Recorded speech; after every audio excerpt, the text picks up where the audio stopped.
Mire, hermanos, buenos días a todos. Dios me los bendiga.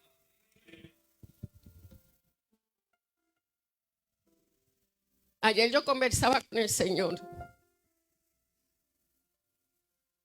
y yo le decía, Señor, yo quiero vivir en tu presencia. Porque es que cuando uno se entretiene con otras cosas, sin darse cuenta, se va. Sin darse cuenta, se aleja.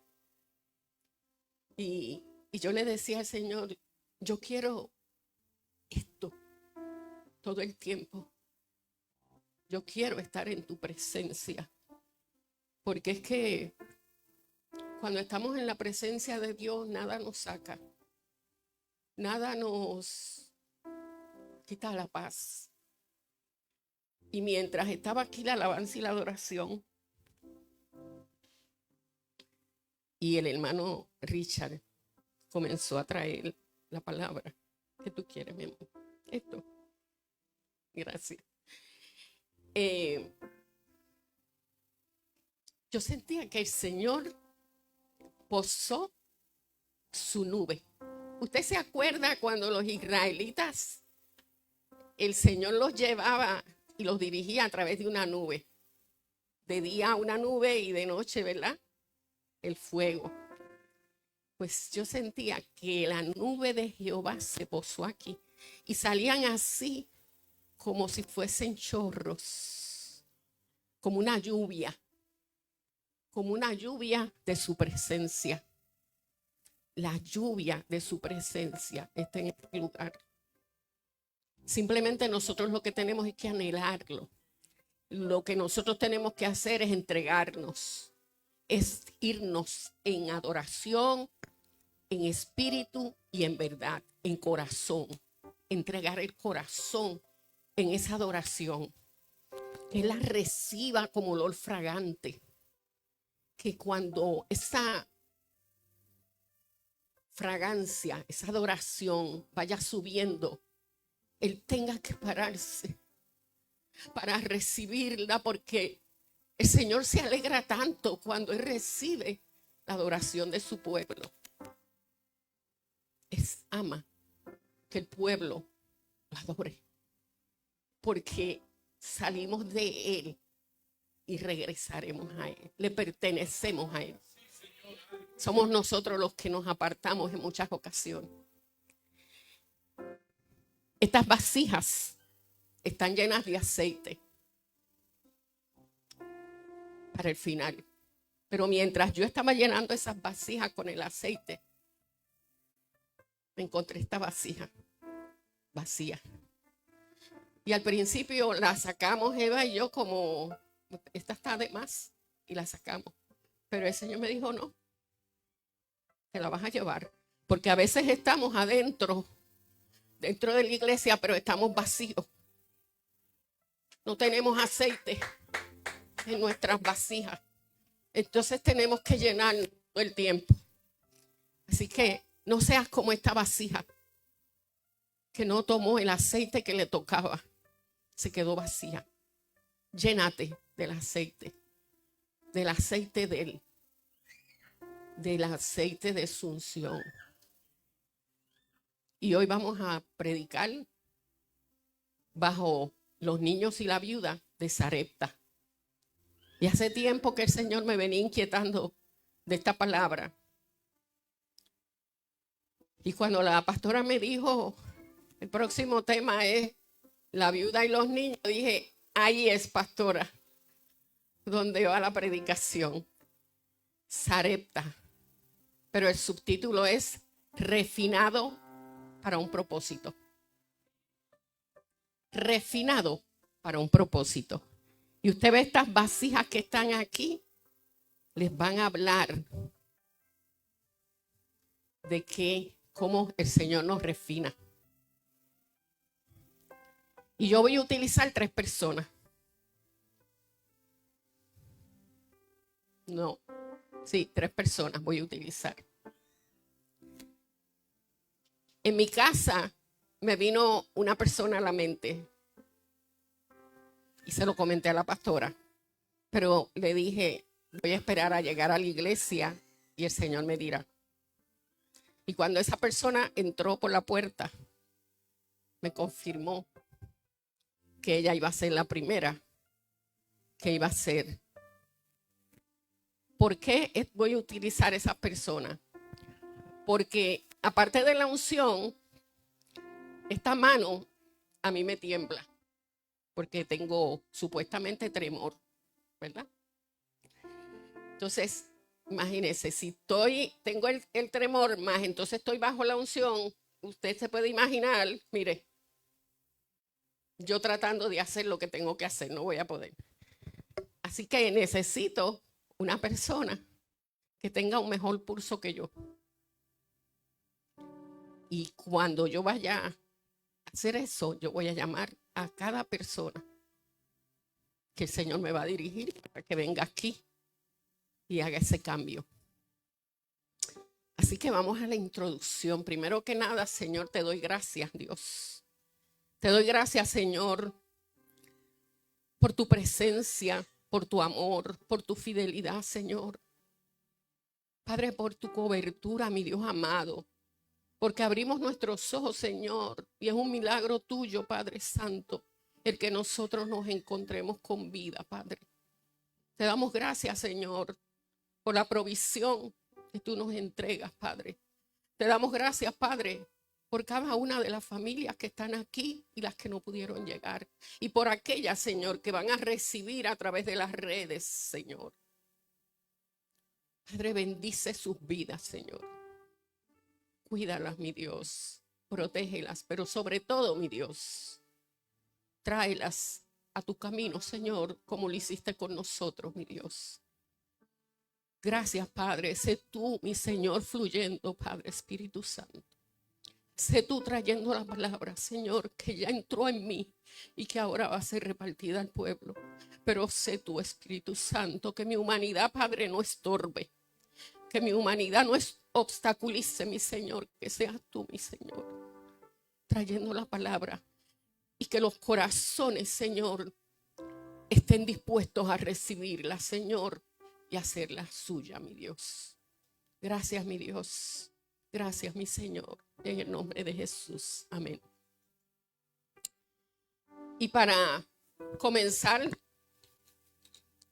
hablando de Sarepta, que ya ustedes escucharon que Amador casi predicó, ¿verdad? Parte de la predicación, pero yo decía, eso es confirmación. Eso es confirmación de que esa es la palabra. Porque quizás él se fue por un camino y yo me voy a ir por otro. Y entonces era necesario que él trajera esa parte. Esta palabra está basada en Primera de Reyes 18, del 8 al 24. Yo le voy a hacer un resumen como hago siempre y los voy a ir dirigiendo. Pero antes que nada, yo quiero traer la introducción. Una introducción porque necesitamos saber qué era lo que estaba pasando en ese tiempo para poder entender todos estos procesos y por qué se llama refinado para un propósito. Sarepta viene del hebreo y significa horno de fundición o refinado. Sarepta significa horno de fundición o refinado. Quiere decir que había un propósito ahí de refinamiento.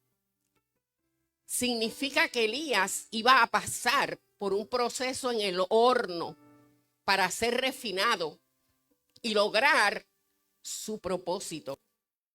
Porque es que cuando el Señor nos va a utilizar, nos tiene que pasar a través de un proceso para refinarnos. Y lo vamos a ver aquí hoy. Porque para llegar a tu propósito, nos tenemos que refinar. Aquí está Elías. Esto tipifica a Elías. Porque decimos muchas veces que somos vasijas, ¿verdad? Somos vasijas. No pueden extrañarse de que Elías sea una vasija. Esta vasija está llena. está llena de un material como nosotros estamos llenos de un material especial y particular que el Señor puso.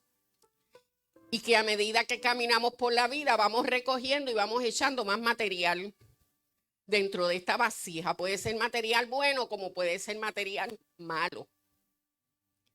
Pero eso es lo que pasa. Así que quiero darles un poco de historia o de contexto. Estamos hablando de un tiempo donde quien estaba de rey era Acab. Se convierte en rey de Israel y hace lo malo ante los ojos del Señor.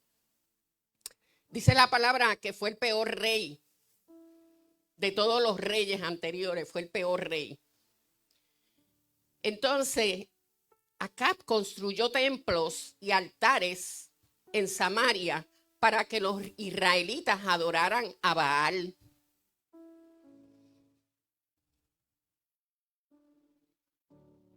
Anoche yo y yo hicimos un pequeño retiro en casa. Y mientras hablábamos, yo le dije, tengo que estudiar algo de Elías. Y descubrí algo que aunque lo había visto, no le había dado tanta importancia como anoche me di cuenta de lo importante que es. Y es que Baal era el dios que idolatraban porque supuestamente era el dios de la lluvia y de las tempestades. Mantengan eso en su mente porque vamos a hacer un recorrido. Así que él había establecido unas áreas, unos templos y unos altares para que los israelitas adoraran a Baal. Y para completar esa indiferencia que él tenía hacia Dios, se casó con Jezabel. ¿Y quién era Jezabel? Pues la hija del rey de los sidonios que se llamaba Et-Baal, que significa Baal está con él. Entonces le rendían obviamente culto a Baal. Su maldad, la maldad de Acab, llegó a tal punto que hizo que Baal se convirtiera en el centro de la vida religiosa de Israel y criminalizaba la adoración a Jehová. Ahora no solamente estaban divididos Israel y Judá, sino que la cultura israelita se había vuelto demoníaca y degenerada. Así que de esta manera provoca el enojo de Dios y Dios lo soltó. No dejes que Dios te suelte. Es peligroso cuando Dios te suelta. No dejes que Dios te suelte. No camines en contra de Dios porque te puedes soltar. Y aquí le voy a pedir a Valeria que pase al frente porque vas a hacer esa primera vasija. Y vas a pasar este material aquí.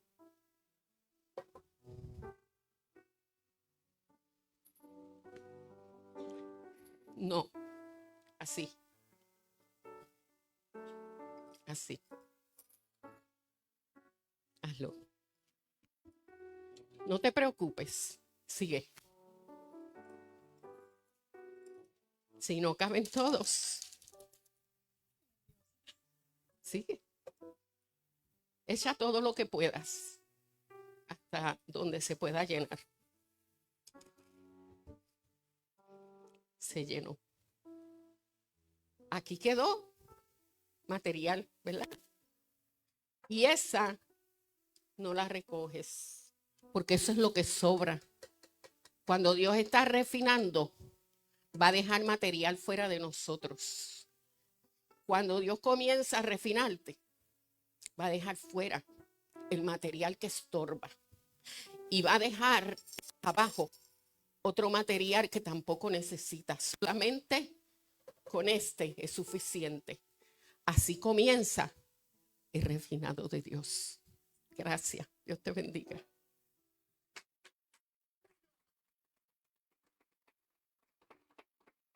Así que en este momento, Elías sale y va y le lleva un mensaje a rey Acab, ¿verdad?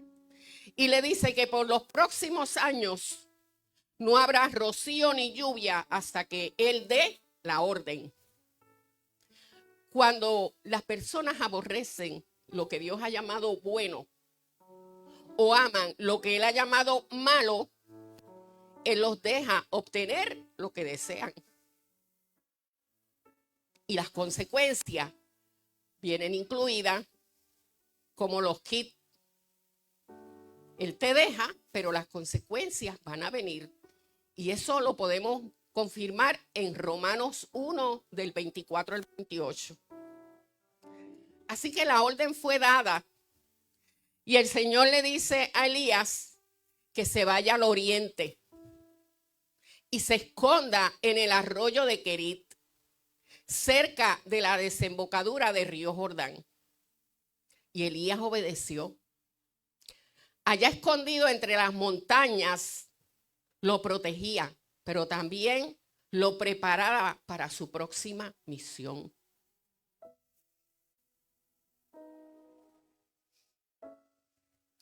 Lo escondió, pero también lo alejó de la gente, de la comodidad, de la comida y del alojamiento. Allí las rocas y los escorpiones eran más comunes que la gente y los lujos. Allí no podrá depender de ningún ser humano, solamente a solas con Dios. Y entonces le voy a pedir a Glory que pase por aquí y llene la siguiente vasija. Elías va a Querit.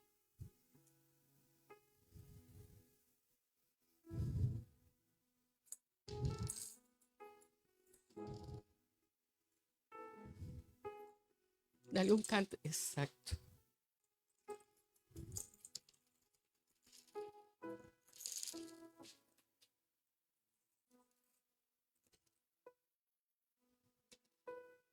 Se vació la vasija, pero fíjese que cayó más material afuera. Y el Señor te ha dado esa orden de ir a Querit. Y tú lo sabes, hace tiempo. Hace tiempo que Él te está diciendo, vete a Querit. Vete a Querit. Apártate. Y no te preocupes por lo que se aparten de ti. Porque tú te vas a apartar de Dios, con Dios. Métete, sumérgete en su presencia. Gracias.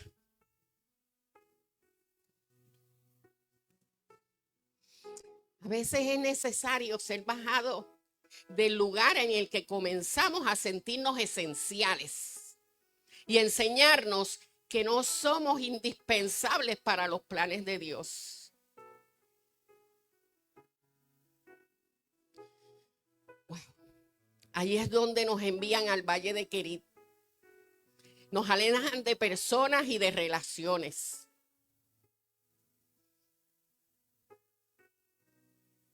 Nos coloca en una soledad que resulta desconcertante. Es porque ahí Él ajusta nuestras perspectivas y nuestra manera de ver las cosas.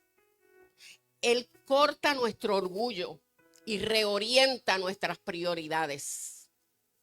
Es en la soledad donde se muestra su poder, porque donde la carne ha comenzado a tomar control, Él necesita moldearnos y reenfocarnos para prepararnos para la próxima etapa o escalón.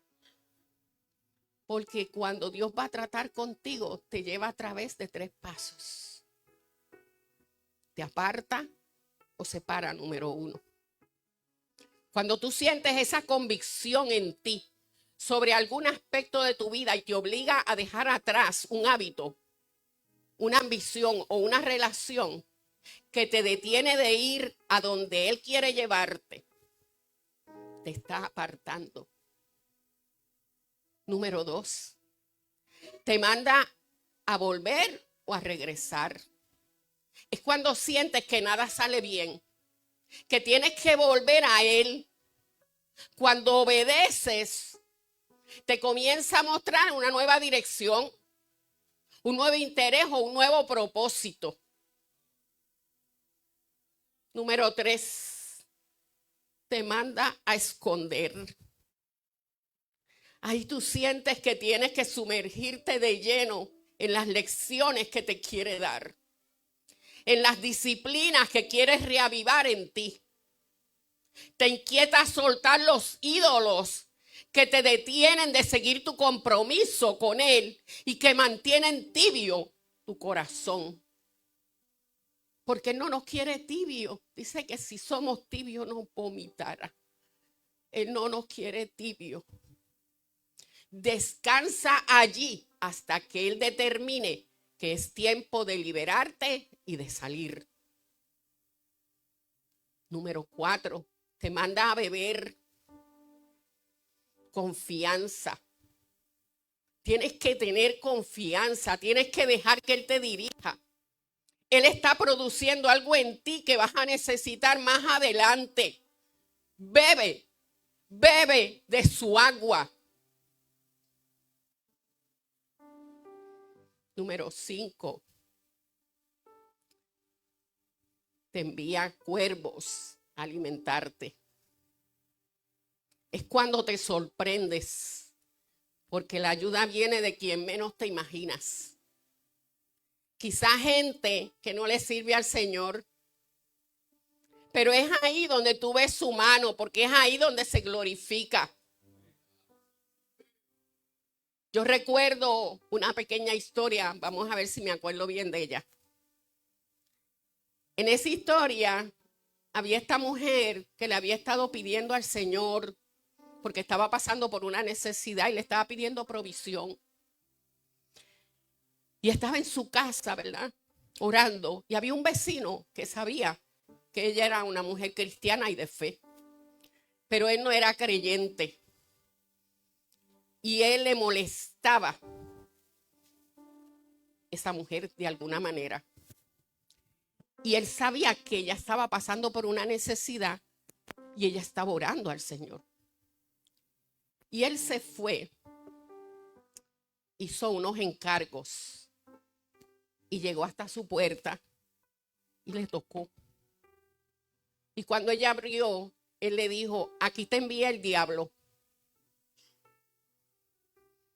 Y ella le dijo, claro, ¿sabes por qué? Porque cuando Dios habla, hasta el diablo lo tiene que obedecer. Hasta el diablo se tiene que someter. Esa es la clase de fe que nosotros necesitamos en nuestra vida. Elías estaba siendo preparado para un enfrentamiento público que iba a demandar valentía, convicción y fortaleza interior que aún no poseía. Porque déjeme decirle una cosa, cuando Elías sale de aquí para llevar esa palabra de lluvia, Elías está comenzando su ministerio. Ese es su inicio. Así que todavía no había sido procesado para ser llevado hasta donde fue llevado. Uno de los mayores profetas, ¿verdad?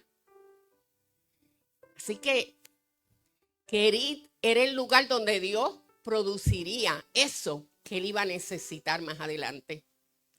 Porque es en Kerit que el poder espiritual que en él será cultivado. El arroyo no era confiable. Porque si no llueve, recuerde que él dio una palabra de que no iba a llover por muchos años. Y él no sé, a dónde se fue, no había lluvia. Así que la lluvia estaba detenida. El cuervo era considerado una ave inmunda, pero era fuerte y resistente. Y tiene la capacidad para encontrar alimento y es inteligente. Puede sobrevivir en ambientes difíciles. Dicen que Elías estuvo alrededor de 1 año y medio. A veces leemos las cosas y pensamos, eso pasó y pasó rápido y se fue al otro día, brinco acá, ¿no? 1 año y medio estuvo en Kerit, viviendo entre escorpiones, entre montañas, solo, esperando que los cuervos lo alimentaran por 1.5 años. Esos cuervos no se cansaron. Sin lluvia y el arroyo sin secarse. Aun cuando Elías conocía la realidad de lo difícil que sería, se rindió a la instrucción de Dios. Porque es que nosotros tenemos que aprender a discernir cuando Dios nos habla, que aunque la situación se vea difícil, cuando la realidad se nos hace dura, nosotros tenemos que confiar en la instrucción que Dios nos ha dado. Así que Elías tuvo que confiar. Y la palabra aquí es obediencia y confianza. Obediencia y confianza. Y ahora entramos al tema. Primera de Reyes 17:9. Leemos la palabra en el nombre del Padre, del Hijo y del Espíritu Santo. Amén. Levántate. Vete a Sarepta de Sidón y mora allí. He aquí yo he dado orden allí a una mujer viuda que te sustente. La voy a repetir. Levántate, vete a Sarepta de Sidón y mora allí. He aquí yo he dado orden a una mujer viuda que te sustente. Así que el proceso de Elías continúa. Un proceso de refinación. Ahora Elías es enviado a Sarepta, que significa horno de fundición o refinado, como dije anteriormente. Entonces, ¿y qué tiene que ver la viuda y su hijo en todo esto? Elías es ahora vertido en una nueva vasija. Y yo le voy a pedir a Jessica que pase por aquí para que vierta en esa vasija.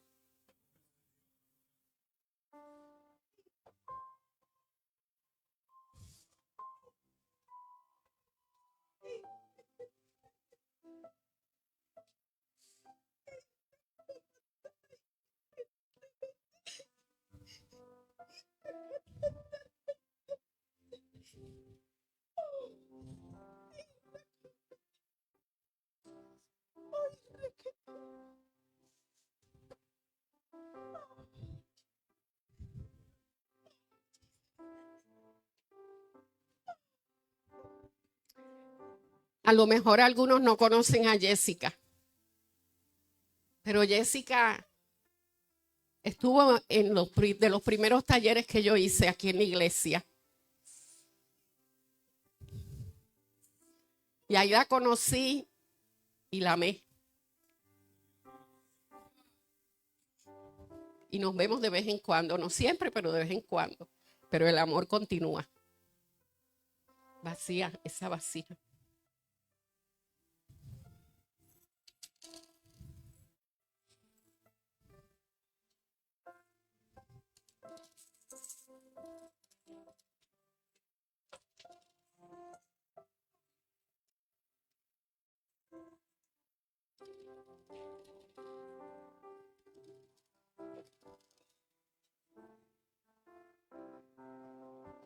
Esta vasija es diferente a las demás.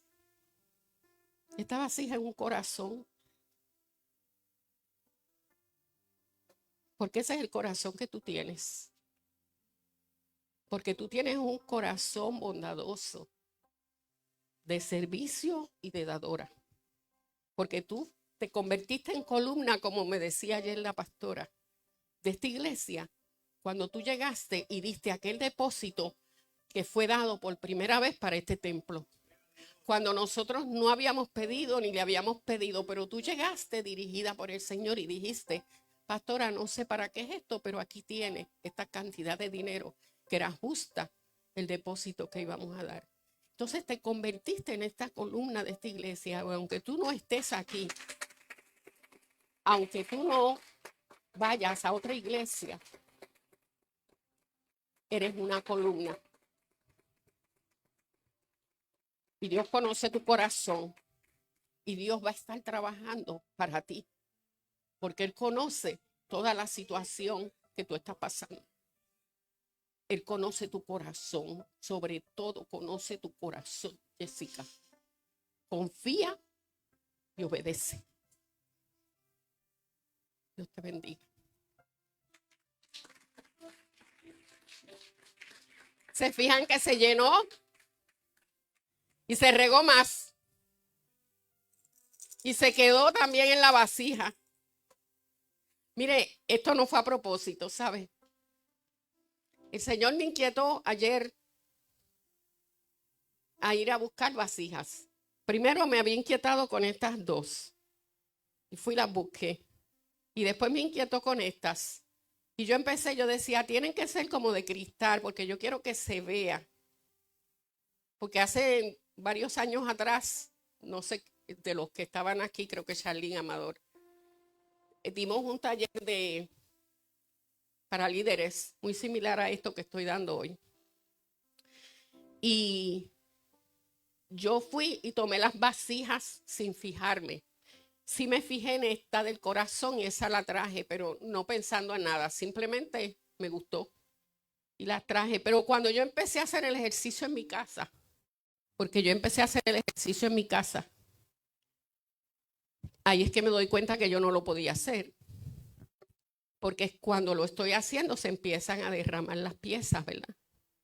Y mientras se desparraman las piezas, yo empiezo a recogerlas y el Señor me dijo, no recoges, no vas a echar ahí. Lo que se cayó es porque no pertenece. Se queda afuera. Así que no recoges piezas. Lo que entra a la vasija es lo que necesita esa vasija en ese momento. Lo que se quedó en la vasija vieja es porque ya no es necesario. Y lo que se cayó son esas piedritas que el Señor comienza a sacar porque nos estorban. Porque estamos en las manos de ¿quién? Del alfarero. Y usted sabe que yo amo al alfarero, ¿verdad? Todo lo que tiene que ver con el alfarero, yo hago un taller. Así que el alfarero es el que está trabajando con nosotros y con estas vasijas. Mire, qué cosa más hermosa, cómo Dios nos va purificando. Pero tenemos que dejar que sea procesado, porque usted sabe una cosa, yo en lo único que me fijé era en la forma, que cada una tenía una forma diferente, pero yo no me fijé en los tamaños. Cuando las voy vaciando, que me doy cuenta que a medida que se va vaciando se hacen más pequeños y el Señor me había inquietado que esta fuera la última. Me di cuenta que no es que sea la más pequeña, ¿ves? Pero quizás la forma en cómo está hecha requiere menos depósito. Y es que en muchas ocasiones nosotros nos acostumbramos a estar en esta vasija, que es la con la que caminamos antes de conocer al Señor. Pero el Señor nos empieza a refinar y nos pasa a una vasija que no es la misma forma. Y nosotros empezamos, no, pero Señor, pero no me siento cómodo de la manera en que me estás trabajando. No me gusta, me siento como que, pero al tiempo como que nos ubicamos y dices, ok, me acomodé en la vasija. Y al poco tiempo el Señor dice, ok, ya te acomodaste, vamos a cambiarte de vasija. Y te cambia de vasija nuevamente. Para que no te acomodes. Para que entiendas que no es de la misma forma siempre. Él te va a cambiar cosas. Porque Él te va a sacar de la comodidad. Y cuando ya estás como que al principio protestando, pero Señor, otra vez me vas a pasar por otro proceso. Pero y no pasé ya por ese proceso y me vas a pasar otra vez por ese proceso. Mi amor, quizás no aprendiste la lección. Y cuando nosotros estamos en la escuela nos cuelgan, ¿verdad? fracasamos en el grado y tenemos que repetir. Pues entonces nos tiene que repetir. Pero en este caso el Señor lo que hace es que nos pasa a otra vasija. Ok, mi amor, pues te voy a pasar a otra vasija. Un nuevo proceso. Pero en cada proceso tenemos que aprender la lección. Pues si usted no aprende la lección en los procesos que el Señor le da, usted no va a subir a ningún otro nivel. Y usted va a estar pidiéndole, Señor, ¿por qué fulano llega y ya está allá? Señor, ¿por qué sutano llega y ya lo tienen haciendo esto? ¿Y por qué yo no? Ah, pues pregúntate. Quizás es que tú mismo no quieres. Quizás es que te sientes incómodo todavía. Pero lo que pasa es que es necesario que nos pasen por proceso. Pero podemos estar toda la vida en la iglesia. Toda la vida. Entramos a la iglesia, pero no nos llenamos de aceite. Caminamos vacíos todo el tiempo. Continuamos, volvemos aquí. Esa fue la última vasija por ahora. Así que va a ser pulido Elías y va a ser perfeccionado. Pasará por procesos de purificación o procesamiento. Porque hay que desarrollar el carácter, la fe, la humildad y la madurez espiritual. Porque a veces pensamos que somos los más maduros espiritualmente, pero cuando llegan las situaciones nos damos cuenta que no somos maduros realmente, que de momento somos impulsivos y nos sale el temperamento colérico o el sanguíneo y burro, y lo dañamos. Y ahí nos damos cuenta, espérate que yo pensaba, te toca entrar entonces en una vasija. Hay que refinarte. Entonces Sarepta él sale de Kerit, las distancias, mire, las distancias que el Señor hacía caminar, porque acuérdese que en aquel tiempo era caminando. A mí me va a tener que pasar por ahí también para yo ver si bajo un poquito de peso, porque hoy poco más y esto no me entra. Tengo que refinar también. Entonces, las distancias que Elías caminaba eran largas. De Kerit a Sarepta es un trecho bien largo. Así que Elías no iba a estar cómodo porque era una aldea fuera de Israel. Y no era solamente fuera de Israel. Era una aldea conocida por la idolatría pagana. Eran adoradores de Baal. Pero para completar, allí fue criada Jezabel. Esa era la ciudad natal de Jezabel. Y vamos a hacer como un cuento. Elías le dijo a Acab, no va a llover por X cantidad de años. Eso sucede y Acab comienza a ver la escasez. Y dice, empiecen a buscar a Elías. Busquen a Elías porque Elías hay que matarlo, ¿verdad? Eso no es que esté en la palabra, ¿sabes, señores? Yo le estoy diciendo que yo estoy recreando lo que yo me imagino que puede estar pasando. Y lo empiezan a buscar, pero el Señor lo escondió en Kerit. Jamás se va a imaginar que está en las montañas. Él lo puede haber ido a buscar a Galaad, que era el pueblo de Elías. Él lo puede haber ido a buscar a ciertas ciudades de Israel, pero no lo encontró. Lo que sí dice la palabra es que lo buscaba y no lo encontraba. Y luego de eso, se va a imaginar acá que Elías está en Sarepta, la ciudad de Jezabel, donde Jezabel era la primera que lo quería degollar. Jamás se va a imaginar eso. Así que él estaba allí. Y Dios le dijo, quédate allí. Otra vez el Señor nos envía a quedarnos en un lugar. Y dicen los estudiosos que en Kerit, como dije, estuvo como 1 año y medio. Y en Sarepta tuvo que haber estado alrededor de 1 año y medio o 2. porque la sequía duró alrededor de 3 años y medio. Y él no salió de ahí hasta que la sequía fuese a acabar, porque esa fue la palabra de promesa que le dio a la viuda. Y luego de eso, entonces, el Señor lo envía a Primera de Reyes 18, donde recibe otra orden con Acab nuevamente. Pero ahí no vamos a entrar hoy. Nos vamos a quedar aquí. Entonces Elías llega cansado, llega hambriento, llega desarreglado. Yo me imagino que flaco, porque ¿qué comida le podían traer esos cuervos en ese piquito, verdad? Entonces llegó desaliñado. La sequía lo tuvo que haber consumido. Ahora se va a encontrar con una viuda gentil en una ciudad idólatra. Mire, yo me imagino que Elías pensó, pero con tantas viudas que hay en Israel en necesidad, ¿por qué me envías a una viuda gentil que lo que hacen es adorar al Baal? ¿Por qué esta viuda gentil? A veces no entendemos por qué el Señor nos envía a lugares o a personas. Hasta pensamos que no tiene sentido. Pero no te contengas. Obedece y confía. En aquel tiempo las viudas no tenían ningún tipo de protección ni beneficio familiar.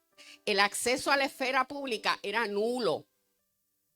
Pero lo más absurdo de todo es que Elías no venía como el hombre fuerte a proveerle a la viuda. Él le dijo que la viuda iba a ser la fuente de provisión de Elías.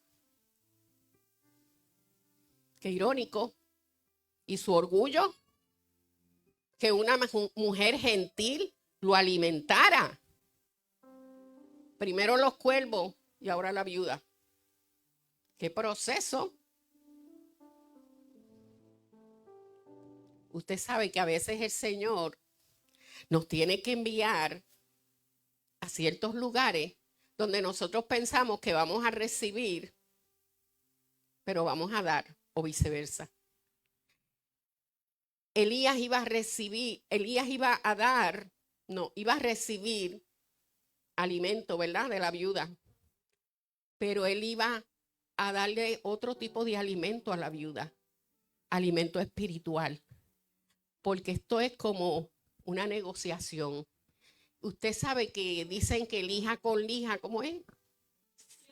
Eso. Entonces, el Señor iba a usar la viuda para trabajar con Elías y a Elías para trabajar con la viuda. Así que cuando él llega, ve la viuda recogiendo leña y le pide que le traiga agua. Y dice que mientras ella iba caminando, ¿verdad? Él la llama nuevamente. Yo me imagino a la viuda que también le traje ese pan. O sea, este señor, que no lo conozco, que llega de la nada, me pide agua y cuando ya voy camino a traerle el agua, mira, también tráeme pan. Y ella le responde, le juro por el Señor su Dios que no tengo ni un pedazo de pan en la casa. Solo me queda un puñado de harina en el frasco y un poquito de aceite en el fondo del jarro. Estaba juntando algo de leña para preparar una última comida y después mi hijo y yo moriremos. Fíjate que algo que a mí me llamó la atención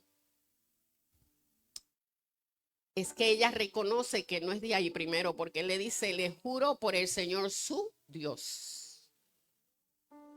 ¿Vio? Le juro por el Señor su Dios. O sea, ella reconoció que él no era de los de ellos, que él no idolatraba a Baal. Ella lo vio como un hombre diferente. Nosotros tenemos que vernos así. Que la gente nos vea como alguien diferente. Que alguien reconozca que nosotros somos diferentes. Que cargamos algo distinto. Porque cuando la gente no nos reconoce así, entonces, ¿cuál es el fruto que estamos llevando? Elías le responde a todo eso que ella le dice: no tengo comida, lo único que tengo es esto que lo quiero para mí, para mi hijo, y luego de esto no queda nada y entonces nos quedaremos allí a morirnos. Y Elías le responde: mire esto, que cocine primero para él y con lo que le sobre prepare comida para ella y su hijo. ¿Mm? Yo me quedaría así. ¿Qué? O sea, pero mire qué cosa. Esa mujer obedeció. Pero Elías también le añade: el Dios de Israel, el Dios de Israel, en una ciudad pagana, el Dios de Israel dice que siempre habrá harina y aceite en tus recipientes hasta que el Señor mande lluvia.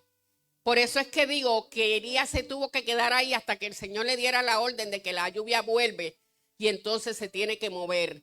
Porque es que Elías caminaba solamente por la orden del Señor. Elías se dirigía solamente por la orden del Señor. Yo le decía hace poco a un pastor que estaba hablando, y él está trabajando un libro y yo estoy trabajándolo con él. Y él me estaba hablando de situaciones de él, de su pasado, y contándome unas historias. Y yo le estaba diciendo que una de las cosas con las que yo luchaba, y con las que yo luché y todavía lucho, es que yo siempre fui autosuficiente. ¿Qué significa? Que como yo estuve tantos años sola con mis hijos, yo me acostumbré a tomar decisiones por mí, yo me acostumbré a hacer las cosas, a no esperar por nadie y simplemente hacer. Y yo no era cristiana, la realidad. Entonces, pues yo era autosuficiente. Entonces, el Señor siempre me tiene que estar bajándome ahí, porque yo hay veces que digo, me dice: mira, vamos para tal sitio. Ah, sí, vamos. Y casi me monto en el avión, compro el pasaje y después empiezo: ay, Señor, llévame con bien, yo espero. Y yo digo: así no es. Así no es. Primero le tienes que preguntar a Dios: ¿tú quieres que yo vaya para ese lugar? ¿Tú quieres que yo viaje? ¿Que yo compre ese pasaje? ¿Tú quieres que sea ese día? Y luego hago las cosas. Pero no, pero el que es autosuficiente, el que está acostumbrado a tomar decisiones por sí, se le hace difícil. Esa es una de las áreas más difíciles que yo he tenido que trabajar en mí. Y yo se lo comentaba al pastor. Yo le decía: esto es un área que yo tengo que luchar constantemente. Yo constantemente tengo que venir y decir: perdón, Señor, perdón, espérate, voy para atrás. Entonces, es un área que nosotros, o sea, cuando nosotros tenemos áreas en nuestras vidas que son áreas débiles, tenemos que aprender a reconocerlas y a presentárselas al Señor como una parte de esa debilidad en nuestras vidas para que Él trabaje con nosotros, para que Él nos procese. Así que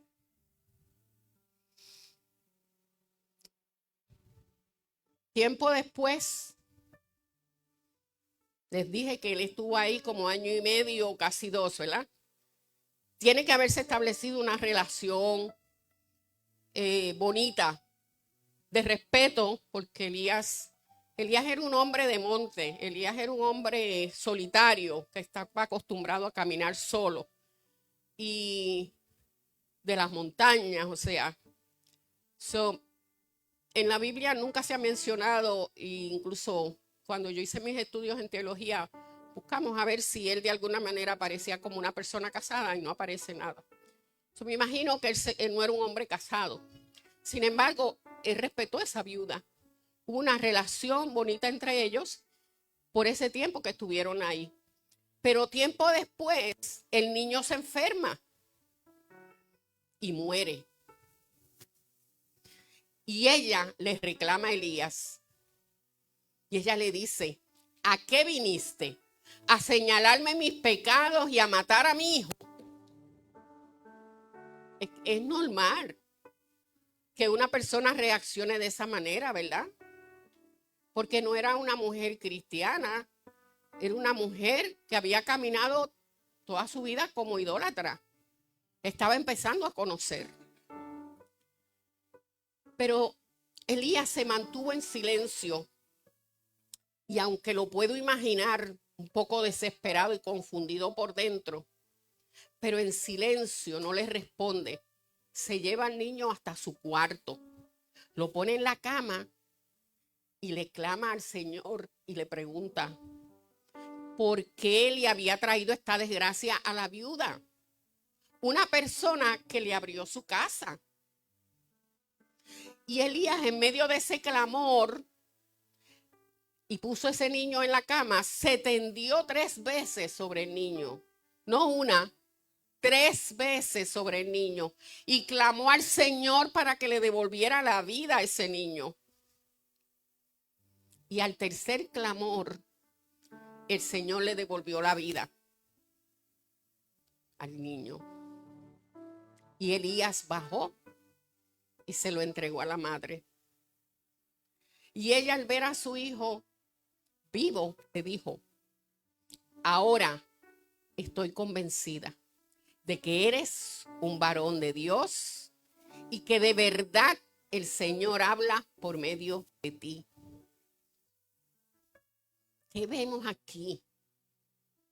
Vemos una mujer idólatra reconociendo a Dios, porque no lo reconoció solamente en ese momento, pero viene viendo un hombre de Dios ahí viviendo con ella, quizás diferente, viendo a ese hombre meterse en ese cuarto y orar y clamar al Señor.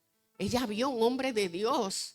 Aún así podrían asaltarle las dudas, y cuando el niño murió, esas dudas, porque el enemigo nos va a enviar dardos para que nosotros dudemos. Pero ella, cuando ve que él baja con ese niño ahí, ella dice, yo me imagino que eso es, bueno, no me lo puedo imaginar. Si digo que me lo imagino, estoy mintiendo porque no me lo puedo imaginar.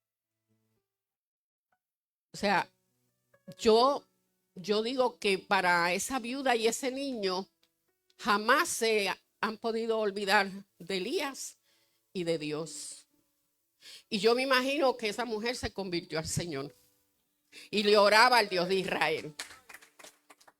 Porque Elías vivió ahí con ella y les fue enseñando. Por eso es que digo que no era solamente la provisión material que ella le estaba dando a él. Él no aportó nada. Era ella proveyéndola. Y él le estaba proveyendo comida espiritual, mostrándole lo que era la fe.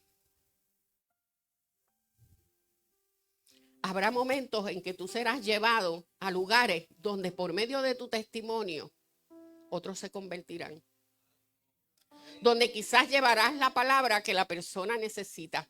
Pero aquí las 2 palabras claves son ¿cuáles? Obedece y confía. Sarepta requiere vulnerabilidad. Implica abrir tu alma sin máscaras, con honestidad, sobre lo que se aloja en tu corazón. Sarepta te humilla, purifica tu orgullo, la autosuficiencia y cualquier sentimiento de superioridad. Sarepta te enfrenta con lo imposible de alguien más para que no te vea solamente a ti.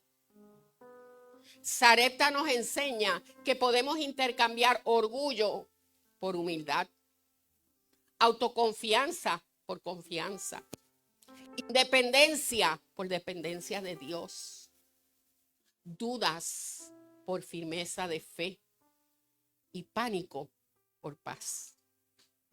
Elías aprendió 3 lecciones en Sarepta que le enseñaron cómo pedir fuego del cielo en el Monte Carmelo.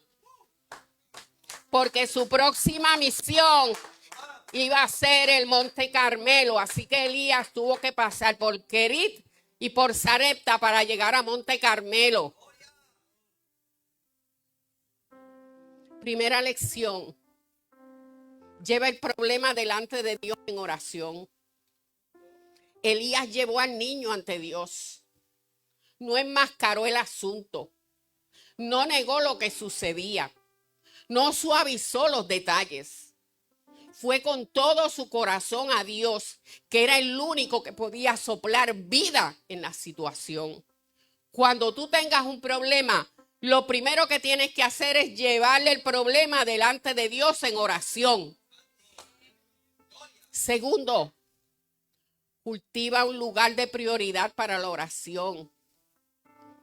Hermanos, yo le he dicho en muchas ocasiones de tener un lugar, pero no es que hay nada mágico en tener un lugar específico para orar, porque podemos orar en cualquier lugar, pero tener un lugar específico para orar puede mostrar la prioridad que le das a la oración. Es que tú tienes un lugar que tú sabes que es el lugar de reunión con Dios. Es que tú puedes orar en el carro, es que tú puedes orar en la calle, es que tú puedes orar en la cocina mientras friegas, es que tú puedes orar en cualquier sitio. Pero cuando tú dices, Señor, voy a separar este rinconcito para que tú y yo nos sentemos aquí y hablemos, Él le estás dando prioridad a Dios en tu vida, que es lo que necesitamos, darle prioridad a Dios en nuestras vidas, porque lo tenemos como segundo, como tercero, como cuarto o último lugar. Tenemos que volver a poner a Dios en el primer lugar. Tenemos que darle la prioridad a Él. Porque hemos adquirido muchos dioses. El Dios del dinero. El Dios del Facebook. El Dios de las redes. Es que no podemos hacer nada si nos retratamos la comida y la ponemos en Facebook. Es que no podemos hacer nada si no nos metemos a ver si alguien me dio like. Mire, ayer mientras yo me retiré con el Señor, que se me olvidó que aquí había ayuno de oración, pero yo me retiré en mi casa.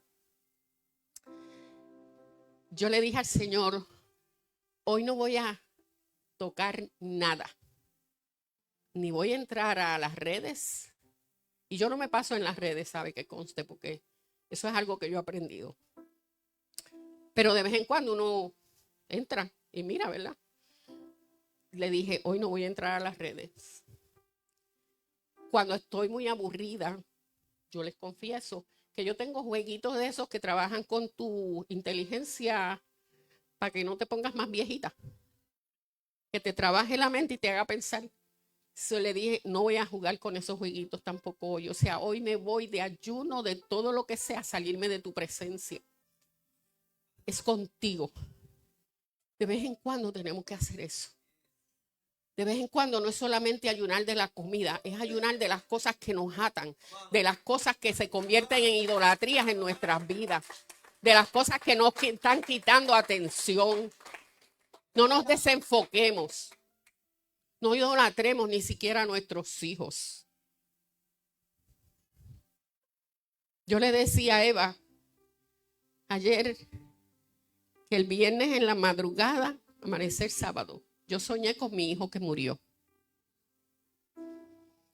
Fue un sueño tan hermoso que yo amanecí tan feliz como si yo lo hubiese visto. Y no fue nada extraordinario. Fue simplemente, yo no sé si a usted le pasa, cuando usted deja de ver una persona por mucho tiempo, no es que se le borren las facciones, pero no están tan claras. Y cuando yo lo vi en el sueño, wow, lo vi a él. Lo vi como él era, sonriente, bajó. Él vivía en el segundo piso en mi casa. Yo no tengo casa, pero en ese momento tenía una casa y él vivía en el segundo piso. Y él bajó y me abrazó. Y él era así bien alto, él medía 6'2". Y él era así bien alto y él me abrazó y yo me sentía así chiquitita. Y me abrazó así y empezó así, es como caminando conmigo y hablando con alguien, pero caminando. Pero yo iba así, él abrazándome y hablando con la persona y yo caminando hacia atrás, pero nunca me soltó. Y yo estaba feliz de que me estaba abrazando, porque así era él, ese era él, cariñoso, sonriente, y comenzamos a hablar de diferentes cosas y no es lo importante. Lo importante es cómo el Señor permitió que yo tuviese ese sueño y de alguna manera me levanté con una alegría en mi corazón, como si yo lo hubiese visto. Entonces, nosotros tenemos que aprender a no idolatrar a nuestros hijos, porque yo recuerdo que yo en un momento dado lo idolatré. ¿Por qué lo idolatré? Porque yo luché tanto por él, porque él estaba metido en las drogas. Y yo luchaba tanto por él y me afanaba tanto. Y no es hasta que llego a los caminos del Señor que se lo entrego. Y una vez él me dijo, entrégame tu Isaac. Me lo dijo a mí. Y yo dije, no, esa soy yo. Pero después fui y hablé con una pastora que me está dando unas clases. Y le hablo y me dice, lo único que me viene a mi mente, lo que el Señor pone en mi mente, es decirte, entrégame tu Isaac. Y yo hice eso. Le entregué a mi Isaac. Y de ahí él comenzó a salir. Y aunque años más tarde, yo sé que se fue salvo porque él aceptó al Señor, él comenzó a caminar en un proceso y era un hombre con un corazón gigante. Pero pasó una situación, un proceso que no podía salir de él. Y yo lo empecé a ver que como que se empezó a dar para atrás y empezó a tomar. No estaba consumiendo drogas en ese momento, pero empezó a tomar y empezó a mezclar las pastillas que le daban para la depresión. Y un día yo le dije al Señor, Señor, yo no quiero que mi hijo se pierda. Si mi hijo se va a perder, mejor llévatelo. No pasó una semana que el Señor se lo llevó. Yo sabía que se lo llevó salvo porque me enviaron tantos mensajes. Porque me dijeron en tantos momentos, este mensaje es para ti. Yo tuve un sueño y él me dijo, dile a mami, tranquila mami, ya estoy con el Señor. Y yo sabía que ese mensaje era él porque él siempre me decía, cuando él me veía molesta, me decía, mami, tranquila. Esa palabra era de él. Cuando me dijo, este fue el mensaje, mami, tranquila, ya estoy con el Señor. Me la entregó un ángel, me dijo aquella mujer, en sueños. Yo no sabía para quién era, pero ella me dijo, el momento en que sea, te voy a mostrar. Y en ese momento esa persona me mostró y no la conocía. No era una persona que conocía. Entonces, cuando tú aprendes a soltar y dejar en las manos de Dios a tus hijos, a tu familia, y te encargas de darle la prioridad a Él, Él no te va a dejar desfallecer. Porque en el momento en que yo miré por la ventana y lo vi en aquella cama así, yo dije, está muerto. Pero en ese momento la paz que el Señor me echó, yo sentí como si me hubiesen echado un balde sobre mí, algo cayó en mi cabeza y yo empecé a sentir una paz. La paz de Dios. Yo sabía que Él estaba con Dios. Y de ahí en adelante el Señor me envió yo no sé cuántos mensajes dejándome saber, está conmigo. Tranquila, está conmigo. Y yo sé que está con Él. Porque Él le servía al Señor. Y yo recuerdo que en varios momentos y en medio de toda la situación que estaba pasando me decía, mami, tú eres una mujer cristiana, tú eres pastora, mami, tienes que perdonar. Porque yo tenía coraje por lo que yo lo veía sufrir. Y él me decía, perdona porque yo perdoné. Perdona porque yo perdoné. Yo sé que el Señor se lo llevó. Yo no tengo dudas porque mi confianza está puesta en Él. Entonces, tercera, espera que Dios responda a las oraciones irracionales. No había un precedente para una oración de resurrección, ni siquiera para una decisión de tenderse sobre el cuerpo de un niño. En aquellos tiempos tocar un cadáver, y estoy terminando, resultaba en algo inmundo y había que tener una cuarentena de 7 días. Eso lo puede encontrar en Números 19:11.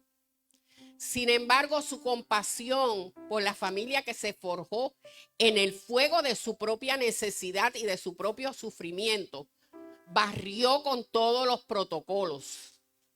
Ese hombre estuvo dispuesto por esa familia a hacer lo inimaginable y lanzó una oración tan audaz hacia los cielos que obtuvo. El Señor le dio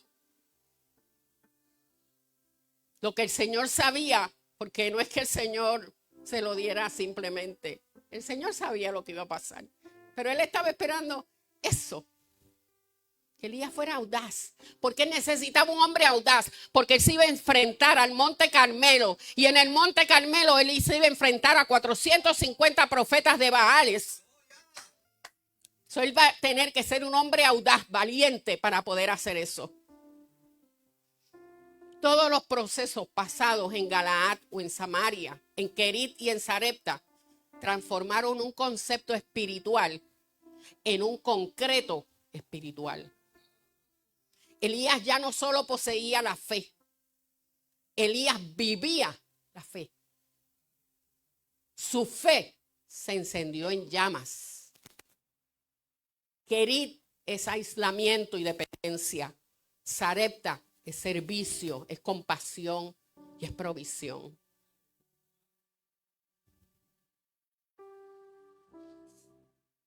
Yo quiero que usted entienda. Si usted es una mujer sola, aquí hablamos de las viudas, ¿verdad?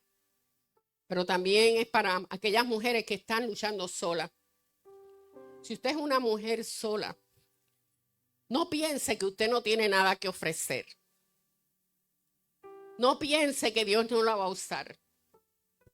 Yo le comentaba hace poco a las muchachas, creo que a Valeria, que cuando a mí me dijeron, cuando el Señor me dijo, te voy a ungir como mi pastora, yo dije, ¿a mí? Yo no soy merecedora de eso. Yo he sido una mujer pecadora. ¿Cómo? Pero el Señor, la palabra dice que de lo vil y menospreciado, Él saca, ¿verdad? Entonces, no pienses que no sirves. No pienses que tu problema no tiene solución. No pienses que tú no tienes nada que darle, Magdalena, porque Dios te ha llenado. Y porque Dios quiere usarlas. Son mujeres valientes, cada una. Son mujeres valientes que el Señor va a usar. Son mujeres guerreras. Entonces yo quiero que esas mujeres, las primeras que se van a parar aquí, son esas mujeres. Y yo quiero que vengan a buscar aceite esas mujeres.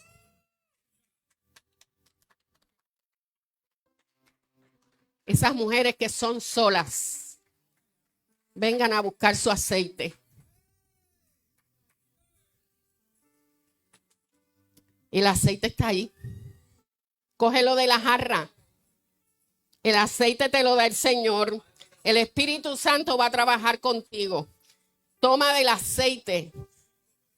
Toma del aceite que Él te entrega. Y vas a comenzar a ungir tu casa. Y vas a comenzar a trabajar en tu casa. Y vas a comenzar a declarar en tu casa. Y vas a comenzar a llevar la palabra a través de todas las puertas, las ventanas. Y vas a ungir esas puertas. Por aquí no entra nada que no le pertenezca al Señor. Todo ataque del enemigo se queda fuera en el nombre de Jesús. Ventanas, camas, almohadas. Y si tienen sus hijos también, unjan los cuartos de sus hijos. No miren las circunstancias. No miren aunque continúen. No lo miren. Usted confíe. Usted confía en Dios. Porque es que es Dios el que lo va a hacer. No somos nosotros. Nosotros no tenemos fuerzas. Es el Espíritu Santo el que hace nuestras vidas. Es Él el que tiene el poder. Y cuando tú te pones en las manos del Espíritu Santo, y rababá, y sí, rababá, porque tú sabes lo que Él te ha dado. Tú conoces. Tú no eres indiferente. Sabes cómo Él te usa. Entonces, obedece y confía. La batalla está gana. La batalla está gana, pero tú lo tienes que creer. Y tú tienes que comenzar a declarar sobre su vida. Y tú tienes que comenzar a declarar en ese cuarto. Y tú vas a echar demonios fuera en el nombre de Jesús.